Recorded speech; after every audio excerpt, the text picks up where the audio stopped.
নতুন নতুন টিপস এবং মজার মজার তথ্য জানতে এখনই আমার চ্যানেলটি সাবস্ক্রাইব করুন এবং পাশে থাকা বেল আইকনে ক্লিক করুন।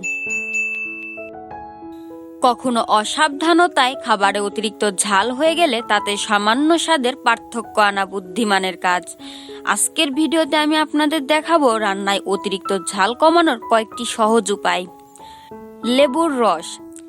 লেবুর রস ঝাল কমাতে খুবই সাহায্য করে, তাই যে কোনো খাবারেই ঝাল কমাতে পরিমাণ মতো দিয়ে দিন লেবুর রস। আলু। স্যুপ বা ঝোল রয়েছে এমন খাবারে ঝাল বেশি হলে তাতে যোগ করুন কয়েক টুকরো আলু, ঝাল অনেকটাই কমে যাবে। দুধ। কোনো কিছু ডুবিয়ে ভাজার জন্য তৈরি করা ব্যাটারে ঝাল বেশি হলে তাতে মিশিয়ে নিন খানিকটা দুধ, ঝাল অনেকটাই কমে আসবে। টক দই।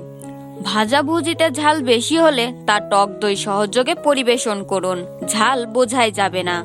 যে কোনো ঝাল খাবার খাওয়ার পর সাধারণত মিষ্টি খেতে ইচ্ছা করে, তাই আলাদা মিষ্টি খাওয়ার চেয়ে বরং অতিরিক্ত ঝাল করে রান্না করা খাবারেই যোগ করতে পারেন মিষ্টি, অর্থাৎ চিনি, মধু বা গুড়। এতে খাবারে মিষ্টি ভাব আসবে, তবে মিষ্টি দেওয়ার সময় অবশ্যই এর পরিমাণের দিকে খেয়াল রাখতে হবে। সরাসরি মিষ্টি না দিয়ে এতে মিষ্টি জাতীয় খাবার, পেঁয়াজ ও টমেটো ইত্যাদি মিশিয়েও ঝাল ভাব কমানো যায়। বাদাম বাটা। চাপ, রেজালা, কোরমা জাতীয় খাবারে ঝাল বেশি হলে তাতে যোগ করুন বাদাম বাটা, তাহলে ঝাল অনেকটাই কমে যাবে। বাদামের মাখন। খাবারের স্বাদ বাড়াতে এবং অতিরিক্ত মশলা ভাব কমাতে বাদামের মাখন উপকারী।